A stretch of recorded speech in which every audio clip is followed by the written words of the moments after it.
And it seems like this combination of Diksha and the self-inquiry is like firework, it's like dynamite. It is simply blowing. And about half a year ago, and I'm talking about many Dikshas we have received in the Netherlands, we have a nice group with about 30 Diksha givers and also many receivers. So we're talking about receiving about 20, 30 Dikshas on the night and also giving a lot of Dikshas. That a lot of burning is being done. A lot of burning has happened. And about half a year ago, it seems like the awareness level decoupled. And decoupled I mean by I'm not the awareness level anymore.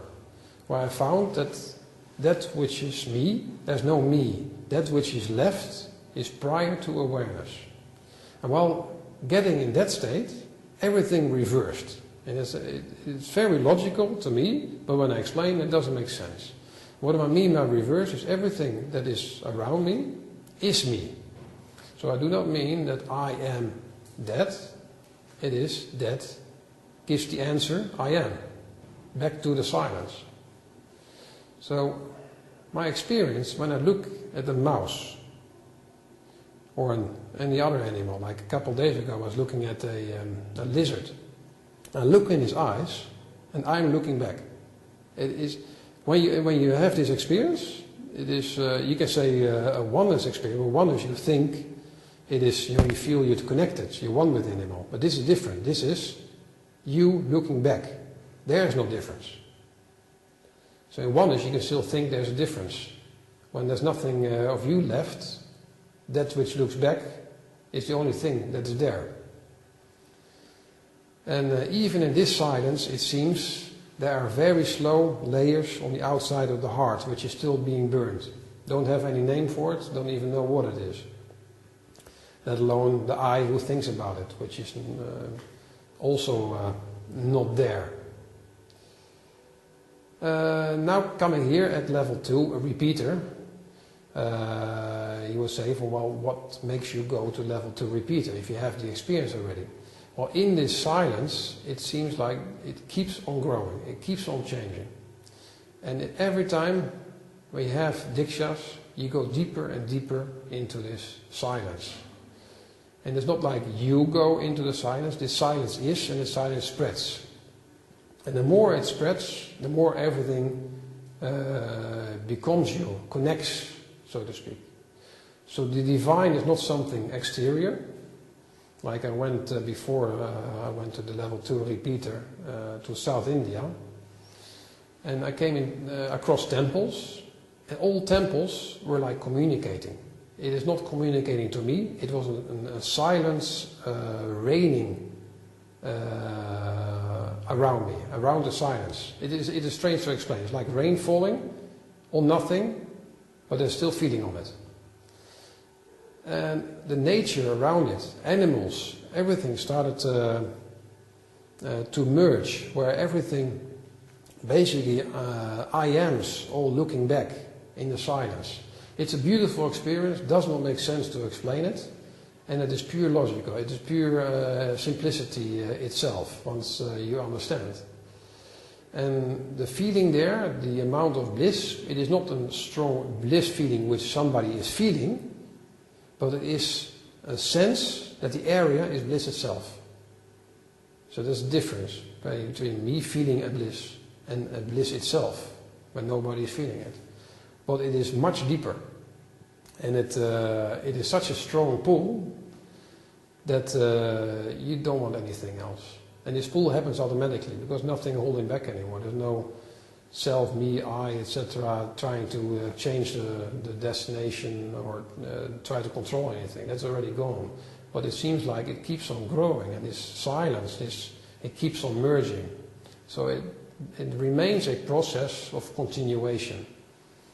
Even though it doesn't make sense, even to me it doesn't make sense anymore, but it becomes more beautiful by the day. Now, yesterday I had some people asking me some questions about it, from can you still function normally? Well, the simple answer is yes. I mean, I can drive a car, But the interesting thing about it is you do not need a mind to drive a car. I mean, you know how to push the gas pedal, you know how to steer, it goes automatic. There's no brain function, it goes automatic. Even though if I go into meditation or the silence, I'm entering the silence more deeply, it's sometimes difficult to listen because there are words coming in and words flowing out, and there's nobody understanding, nobody listening to it. So there's just pure silence, and there's noise coming through, but there's nobody and nothing processing it. And there's no thinking, so there's no ability to calculate 1 + 1 and these things, because nothing happens. But still, I can drive a car. And when things happen at work, you're busy with other things, watching a movie, etc. The mind is still there. It can talk, it does certain things, but because there's no receiver, it just happens in the silence. And that's when I say, when I just be in the silence, they start to burn off. So if it happens, or if it doesn't happen, there's no difference. But it seems like when, in meditation, this silence, when it's burning off, it spreads. And other people seem to notice it as well. So this burning, as I said, around the heart, which keeps on growing, seems to spread, and it becomes more and more silent by the day. Which is also very nice, because if you see, example, my wife, when I used to have an argument or something coming up, there was me reacting or she reacting, and there was an emotion which you feel, I am angry, or I am irritated. Now, there's no I, so there's irritation.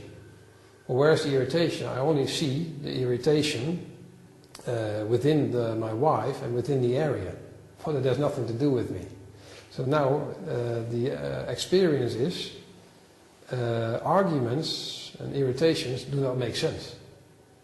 It happens, just like a bird flies, it happens. Or like an ant crawls on the road. Or anything else in life, it just happens.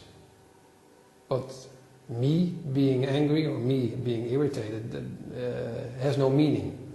It's just like saying, in meditation, I have to be quiet. I have to silence the mind. It has no meaning at a certain point. There's nothing that can make it silent or can do anything. There's only silence. There's no ability in the silence to control something.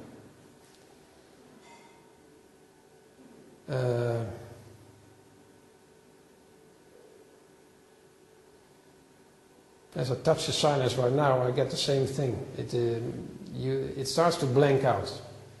You need something, the mind needs to have an activity to be able to communicate, to be able to get a certain understanding, then press it through the mouth and bring it to somebody else. When I touch that layer in silence, it disperses and everything becomes empty. So that is, of course, a major change, you could say. But if I just feel life, nothing has changed. I've been exactly the same as I was 10, 20 years ago. And strange enough, 5 years ago I would say, no, I have changed a lot from 20 years ago. Now I recognize nothing has changed. It has been exactly the same. But of course it's for me easy to say because the layers are gone. Yeah, so there's nothing else to say. It all boils down to enjoying the silence, which you truly are yourself, and by oneness, that's the fastest way. And whatever meditation technique or books you come across, it is no coincidence. This book of Robert Adams was a gift from Bhagavan himself. It happened a week after I received my first Diksha. You can say it's coincidence. I don't believe that, because this changed my whole life and it changed everything. And again, nothing has changed.